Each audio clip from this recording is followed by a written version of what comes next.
பேரும் அல்லும்படி 6 முதல் 60% வரை ஆடி தள்ளுபடியுடன் சூப்பர் சரவணா ஸ்டோர்ஸ், சென்னை, மதுரை, கோவை. நாம ஒரு அரசாங்கம் நடத்துறோம், சட்ட ரீதியிலான முறையில நம்ம இந்த விசாரணை நடத்தணும், நடவடிக்கைகள் இருக்கணும்னு சொல்லிட்டு இது ஒவ்வொன்றா நம்ம பண்ணிக்கிட்டு இருக்கும்போது இந்த விசாரணையை என்னன்னே தெரியாம என்ன நடக்குது, அரசாங்கம் என்ன பண்ணுது, இது எதையுமே தெரியாம பொத்தாம் பொதுவா அமைச்சருடைய உறவினர் இந்த லேண்டை வாங்கிட்டாரு, அமைச்சரோட இதுல கை இருக்குது, அமைச்சருக்கு தெரிஞ்சுதான் இது நடக்குது அப்படின்னுலாம் ஒரு பயங்கரமான வன்மத்திலையும் இந்த அரசாங்கத்தின் மேல ஏதாவது ஒரு ஊழல் கரையை நம்ம பண்ணிட மாட்டோமா அப்படிங்கிறதுக்காகவும் எதிர்கட்சிகள் கங்கணம் கட்டிக்கொண்டு வேலை பார்க்கறது நல்லா தெரியுது. நீங்க எவ்வளவு முயற்சி செஞ்சாலும் எங்களுடைய மாண்புமிகு முதலமைச்சர் அவர்கள் சொன்னது போல எங்களுடைய கவர்மெண்ட் கிளீன் கவர்மெண்டா இருக்கும், டிரான்ஸ்பரண்ட் கவர்மெண்டா இருக்கும், கரப்ஷன் ஃப்ரீ கவர்மெண்டா நிச்சயம் இருக்கும். தவறு செஞ்சவங்க யாரா இருந்தாலும், எந்த டிபார்ட்மெண்டா இருந்தாலும், எவ்வளவு பெரிய அதிகாரியாக இருந்தாலும் நிச்சயமாக நடவடிக்கை எடுப்போம். அதற்கான ப்ரொசீஜர்ல தான் நாங்க இருந்துகிட்டு இருக்கிறோம். அந்த விசாரணைகள் நடந்துட்டு இருக்குது. போலீஸ் ஸ்டேஷன்ல எஃப்ஐஆர் ஃபைல் பண்ணியாச்சு. சம்பந்தப்பட்ட சப் ரிஜிஸ்டர் மேலையும் அதே போல இந்த ரிஜிஸ்ட்ரேஷனுக்காக ட்ரை பண்ண அந்த பிரைவேட் பார்ட்டிஸ் மேலையும் எஃப்ஐஆர் ஃபைல் பண்ணி போலீஸ் விசாரணை நடந்துகிட்டு இருக்குது. துறை ரீதியான நடவடிக்கைகளையும் எடுத்துக்கிட்டு இருக்கிறோம். சோ இப்படி எல்லா விஷயங்கள்லயுமே எல்லா இடங்கள்லயுமே மிக நேர்மையாக எங்களுடைய விசாரணை நடந்துகிட்டு இருக்குது. இந்த பத்திரப்பதிவுல சாதாரண ஒரு பெரிய சொத்தெல்லாம் அவ்வளவு சீக்கிரம் பதிய முடியாது. ஒரு சார் பதிவாளர் அவங்களுக்கு மேல டிஆர்ட்ட கன்சல்ட் பண்ணுவாங்க, டிஆர் டிஐஜி கன்சல்ட் பண்ணுவாங்க, டிஐஜி அவங்களுக்கு மேல ஐஜி கன்சல்டேஷனுக்கு போகும். நான் இந்த விஷயத்துல குற்றம் சொல்லுகிறேன். இவ்வளவு பெருமான சொத்து உச்ச நீதிமன்ற உயர் நீதிமன்றம் வரைக்கும் கிடைக்கப்பட்ட கோவில் சொத்து, சட்டவிரோதமாக இருக்கக்கூடிய இந்த விற்பனையாளர்கள் அந்த மடத்துக்கு சொந்தக்காரன் சொல்லக்கூடியவன் எவ்வளவு துணிச்சலாக பதிய முடியும்? இந்த 50 லட்சம் சொல்லி 2 கோடி ரூபாய்க்கு இவங்க பணம் கொடுக்குறாங்கன்னா அதுக்கு பின்னணியில் இருக்கவங்க யாரு? முறையான அங்கீகாரம் இல்லாத அந்த பத்திர எழுத்தர் இல்லாத அந்த ஜேபி அசோசியேட்ஸ் சொல்லக்கூடிய அந்த நபர்கள் அந்த சிவகுமார்ங்கிற வழக்கறிஞர் கையெழுத்து போட்டதுல அவங்க விசாரணை வளையத்துக்கு உட்படுத்தப்படணும். இந்த பாலச்சந்தர்ங்கிற அந்த அதிகாரி விசாரணை வளையத்துக்கு உட்படுத்தப்படணும். நான் சொல்லக்கூடிய குற்றச்சாட்டு முருகன் சாட்சிய சத்தியமா சொல்றேன். இங்க பதிவுத்துறையினுடைய செயலராக இருக்கக்கூடியவரும் HRD செயலராக இருக்கக்கூடிய குமரகுருபரன் அவர்கள் கவனத்துக்கு இது போச்சா போகலையா? 4ஆம் தேதி சென்னை கூட்டத்துக்கு போன மிஸ்டர் மாரிமுத்து அவங்களுடைய கவனத்துக்கு கொண்டு போனாரா போகலையா? ஏன் இதை நான் கேட்கிறேன்னா 1888 சம்பந்தப்பட்ட இந்த சொத்தை மடம் பிடிக்கக்கூடிய மாஃபியா போல இருக்கக்கூடிய இந்த கோவில் நிர்வாகம் அரை நோக்கத்திற்கு விரோதமாக அங்க கார் பார்க்கிங் நடத்துது. அது மட்டுமல்லாது இந்த கோவில்ல நம்ம பழனி திருக்கோயில் மலையில தண்ணீர் பந்தல் நடக்கணும் அப்படின்னு ஒரு தர்மம், தண்ணீர் பந்தல் நடக்கணும்னு சொல்லி 1898, அதாவது இது 888, இது 1898. நான் ஆவணத்தோட பேசுறேன். இங்க மலைக்கு வரக்கூடிய பக்தர்கள் தண்ணீர் தாகமெல்லாம் தீர்க்கணும்னு சொல்லி கீழே இருந்து தண்ணி சுமக்கிறதுக்காக நாட்டுக்கோட்டு நகரத்து மக்கள், அதாவது தேவகோட்டை மாயாண்டி செட்டியார் அவர்கள் குமாரர் வெள்ளையப்பன் செட்டியார் எழுதி கொடுத்த அந்த விஷயங்கள் எல்லாம் நடக்கணும், தண்ணி கொடுக்கணும்னு சொல்லி 1898 கொடுத்த அந்த சாஸ்வத பத்திரம் இது. ஆனா கும்பாபிஷேக சமயத்தில் லட்சுமிங்கிற அதிகாரி இருந்த பொழுது இதே மாரிமுத்து கோர்ட்ல ஆர்டர் வாங்கி அதை நீங்க பொசஷன் எடுக்கலாம்னு சொல்லிதான் உத்தரவு கொடுத்த நிலையில இவர் நேர போய் இடிச்சார். அப்ப மடம் பிடிக்க மாஃபியா தான் இந்த HRC. அவங்களுக்கு தேவையான சட்ட அனுமதி கொடுக்கிறதுக்கு 1 மாச கால அவகாசம் இருக்கு. அங்க மேல தண்ணீர் பந்தல் தர்மத்தை உடைச்சார். இவ்வளவு முற்படக்கூடிய இந்த மனிதர் ஏன் இந்த கோவில் திருக்கோயிலுக்கு சொந்தமான நீங்க ஃபிட் பர்சனா இருக்கக்கூடிய இந்த மடத்துடைய சொத்துக்களை காப்பாத்துறதுக்கு லெட்டர் மட்டும் போட்டுட்டு கிளரிக்கல் ஒர்க் மட்டும் பண்ணிட்டு நீங்க பண்ணி அமைதியா இருந்ததுல பின்னணியை நாங்க சந்தேகிக்கிறோம். நான் மாண்புமிகு அமைச்சர் திரு ரமேஷ் அவர்கள், என் அன்பிற்கினிய சகோதரர், அவர் மீது இந்த அரசாங்கம் நல்லாட்சி தருகிறோம் சொன்ன சூழல்ல இவ்வளவு பெரிய சட்டவிரோத இந்த பதிவு நடந்த சமயத்துல அமைச்சர் திரு ரமேஷ் அவருடைய உறவினர்கள் தான் இந்த சொத்தை வாங்கினார்கள் என்கின்ற ஒரு கருத்து திரிபை வெளியில கசிய விட்டதுக்கு, பிரச்சாரம் செய்ததுக்கு, அவதூறு பரப்பதற்கு பின்னணியில திமுகவுடைய ஐடி விங் செயல்படுது. திரு விஜய் அவர்கள் நல்லாட்சி தருகிறேன், ஊழலற்ற ஆட்சி தருகிறேங்கிற விஷயத்துல நான் உடன்படுகிறேன். ஆனால் திரு அமைச்சர் திரு ரமேஷ் அவர்களும் பத்திரப்பதிவுத்துறை அமைச்சர் திரு லோகேஷ் தமிழ்ச்செல்வன் அவர்களும் 2 தினங்களுக்கு முன்பு தலைமைச் செயலகத்தில் செய்தியாளர்கள் சந்தித்தார்கள். தவறு நடந்ததை ஒத்துக்கொள்கிறோம், அமைச்சர் லோகேஷ் ஐயாவுடைய வார்த்தை. இவர் திரு ரமேஷ் அவர்கள் சொன்ன வார்த்தை, அவர் நாங்க இந்த சொத்தை காப்பாற்றுறதுக்கு நாங்க இவ்வளவு லெட்டர் போட்டிருக்கிறோம் சொல்லி அமைச்சர் சொன்னார். நான் திரு அமைச்சர் திரு ரமேஷ் அவர்களுக்கு அன்பான வேண்டுகோள் முன்வைக்கிறேன். அதிகாரிகள் திரு ஜேசி மாரிமுத்து, திரு குமரகுருபரன் IAS, அவர்கள் எழுதி கொடுத்த விஷயத்தை நீங்கள் தீர ஆய்வு செய்திருக்க வேண்டும்.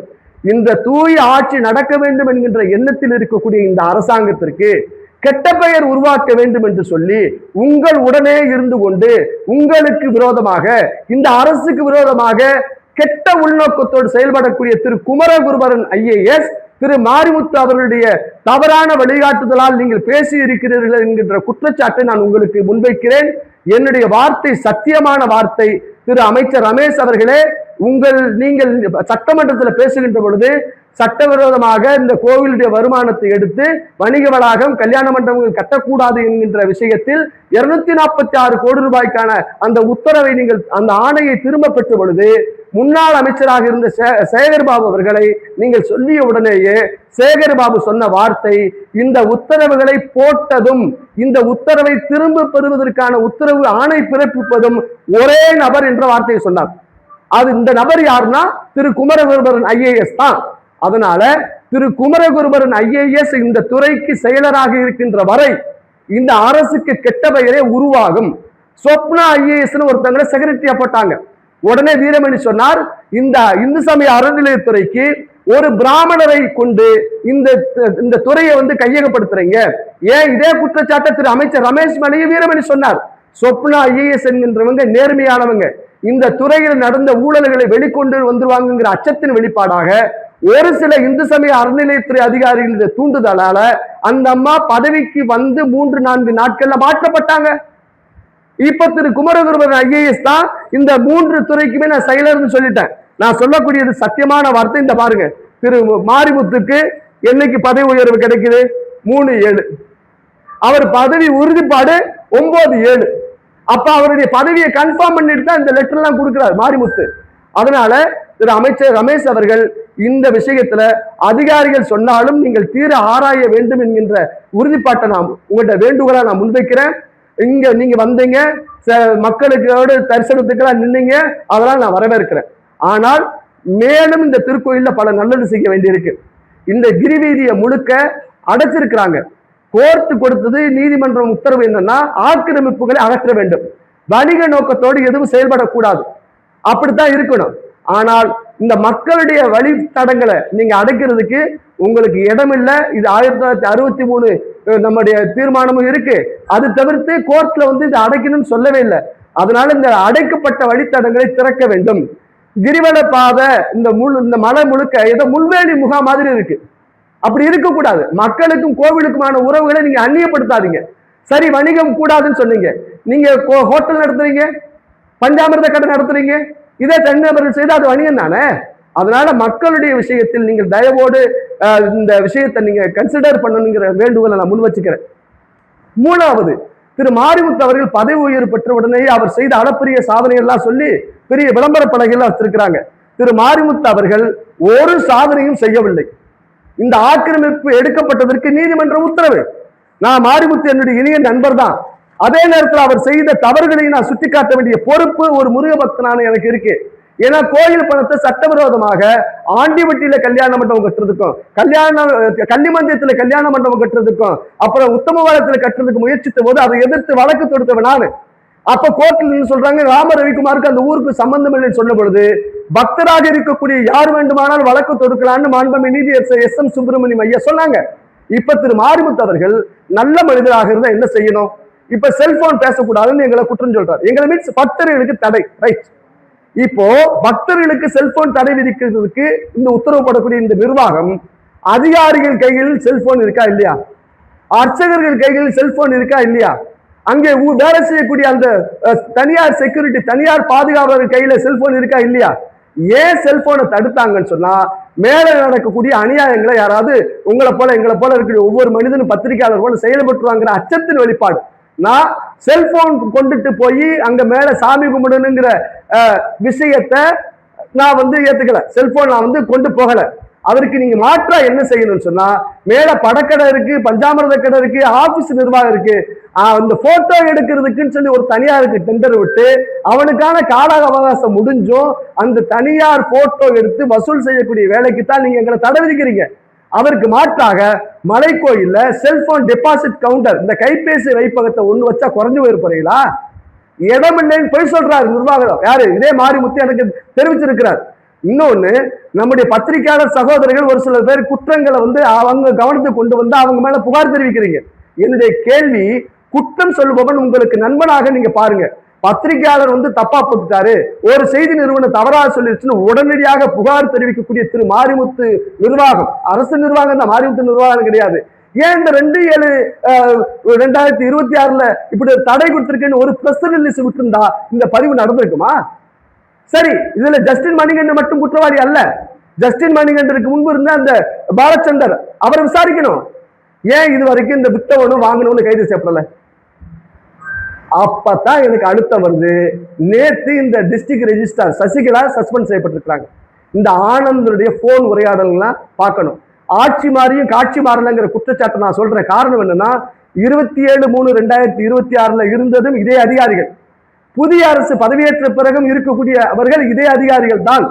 அதனால மாண்புமிகு பத்திரப்பதிவுத்துறை அமைச்சர் திரு லோகேஷ் தமிழ்ச்செல்வன் அவர்களும் இந்து சமய அறநிலையத்துறை அமைச்சர் திரு ரமேஷ் அவர்களும் இந்த செய்தியாளர் சந்திப்பில் சொல்லிய செய்திகளின் அடிப்படையில் இந்த வழக்கு செல்லுமையானால் இதுல முக்கியமான அதிகாரத்தில் இருப்பவர்கள் மாட்டுவார்கள் நிதர்சனமான உண்மை. இந்த துறையினுடைய செயலராக இருக்கக்கூடிய திரு குமரகுருபரன் IAS அவர்கள் இந்த துறையிலிருந்து மாற்றப்பட வேண்டும், அவரும் விசாரணை வளையத்துக்குள் உட்படுத்தப்பட வேண்டும் என்ற வேண்டுகோளை இந்த பத்திரிகையாளர் சந்திப்பு வாயிலாக நான் தெரிவிக்கிறேன். இந்த 110 கோடி ரூபாய் சொத்தை தூய ஆட்சி தருகிறேன் என்கின்ற அடிப்படையில் வந்த பதவியேற்ற திரு விஜய் ஐயாவுடைய அரசு உரிய விசாரணை செய்து குற்றவாளிகள் எந்த சக்தியாக இருந்தாலும் அவர்கள் மீது குற்றவியல் நடவடிக்கை எடுக்கணுங்கிற வேண்டுகோளை நான் முன்வச்சுக்கிறேன். இரண்டாவது, இந்த முத்தமிழ் முருகன் மாநாடுன்னு 2024 நடத்தினாங்க. இதே மாரிமுத்து இணையாளராக இருந்தார். அனைத்துலக முத்தமிழ் முருகன் மாநாட்டிற்கு இந்த பழனி திருக்கோவிலில் மிகப்பெரிய அளவில் பக்தர்கள் காணிக்க கொடுத்திருக்கிறாங்க, பெரிய பெரிய தொழிலதிபர்கள் கொடுத்திருக்கிறாங்க, அமைச்சருடைய நேரடி எல்லாம் அந்த நன்கொடை வாங்கி இருக்கிறாங்க. இந்த திருக்கோயில்ல நடந்த இந்த முத்தமிழ் முருகன் மாநாட்டுல முத்தமிழ் முருகன் மாநாடு அப்படிங்கிறதுக்கு ஒரு அக்கௌண்ட் தொடங்கப்பட்டிருக்கு. அந்த அக்கௌண்ட் விவரத்தை வெளியிடணும். அதுல பெரிய ஊழல் நடந்திருக்குதா நான் குற்றம் சொல்றேன். எவ்வளவு பணம் வந்துச்சு, மதசார்பற்ற அரசு இந்த முத்தமிழ் முருகன் மாநாட்டுக்கு எவ்வளவு டொனேஷன் கொடுத்துச்சு, உபயதாரர்கள் எவ்வளவு கொடுத்தாங்க, யார் யாரு கான்ட்ராக்டரு, யார் யாருக்கு பணம் கொடுத்தீங்க, பணம் வாங்கினீங்கிற விஷயத்தை முழுமையாக விசாரணை செய்து ஒரு வெள்ளை அறிக்கை வெளியிடுவதற்குரிய விசாரணை கமிஷனை மாண்புமிகு அமைச்சர் மதிப்பிற்குரிய திரு ரமேஷ் ஐயா அவர்கள் அமைக்க வேண்டும் என்ற வேண்டுகோளை இந்த பத்திரிகையாளர் சந்திப்பு வாயிலாக நான் முன்வைக்கிறேன்.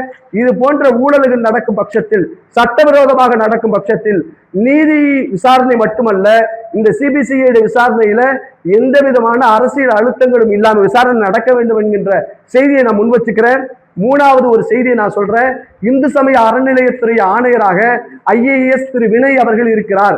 இந்து சமய அறநிலையத்துறை சட்டம் என்ன சொல்லுன்னு சொன்னா, நீதிபதியாக ஜுடிஷியல் அத்தாரிட்டி, ஒரு நீதிபதியை HRC கமிஷனராக நியமிக்கணுங்கிறதா இந்து சமய அறநிலையத்துறை சட்ட விதி.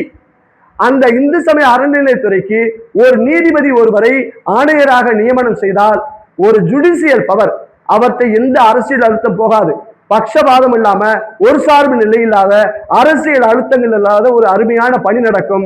HRNCக்கு இந்து சமய அறநிலையத்துறைக்கு ஒரு நீதிபதி ஒருவரை ஆணையராக நியமிக்க வேண்டும். இரண்டாவது, அதற்கு அப்புறம் இந்த துறையிலே பணி செய்து கன்ஃபர்டு அந்த பணி உயர்வு வரக்கூடிய மனிதர்களை நியமிக்கலாம். இது இரண்டாவது சட்டம்.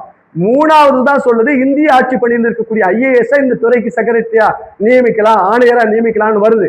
அதனால இந்து சமய அறநிலையத்துறைக்கு ஒரு நீதிபதியை நியமிக்க வேண்டும் என்ற வேண்டுகோளை அமைச்சர் திரு ரமேஷ் அவர்களுக்கு முன்வைக்கின்றேன். பழனி கோவிலில் நடந்த சட்டவிரோத இந்த பத்திரப்பதிவுக்கு சம்பந்தப்பட்ட நபர்கள் யாராக இருந்தாலும் அவர்கள் கைது செய்யப்பட வேண்டும். இந்த பதிவுக்கு காரணமான JP அசோசியேட்ஸ், ஜெயபிரகாஷ் உள்ளிட்ட சிவகுமார் வழக்கறிஞர் உள்ளிட்ட நபர்கள் விசாரணை வளையத்துக்கு உட்படுத்தப்பட வேண்டும். இந்த சொத்தை விற்ற நபர் வாங்கிய நபர்கள் சிறைப்படுத்தப்பட வேண்டும். பத்திரத்தினன்று லீவ் போட்டுட்டு போன பாலச்சந்தர் விசாரணை வளையத்துக்கு உட்படுத்தப்பட வேண்டும். பத்திரப்பதிவுக்காக வந்த ஜஸ்டின் மணிகண்டன் உள்ளிட்ட மட்டும் குற்றவாளி அல்ல, அவருக்கு உடந்தையாக இருந்த Sasikala, district registrar, DIG Anand, துறையுடைய தலைவர்கள் அனைவருமே கூட்டு குற்றவாளிகளாக இந்த வழக்கில் சேர்க்கப்பட வேண்டும் என்ற செய்தியை இந்த தருணத்தில் முன்வைக்கின்றேன். இது சம்பந்தமான அனைத்து விஷயம் அரசு கனிவோடு கேட்க வேண்டும் என்ற வேண்டுகோளை மாண்புமிகு அமைச்சர் அவர்களுக்கும் பத்திரப்பதிவுத்துறை அமைச்சர் அவர்களுக்கும் தெரிவித்துக் கொள்கிறேன். நன்றி, வணக்கம்.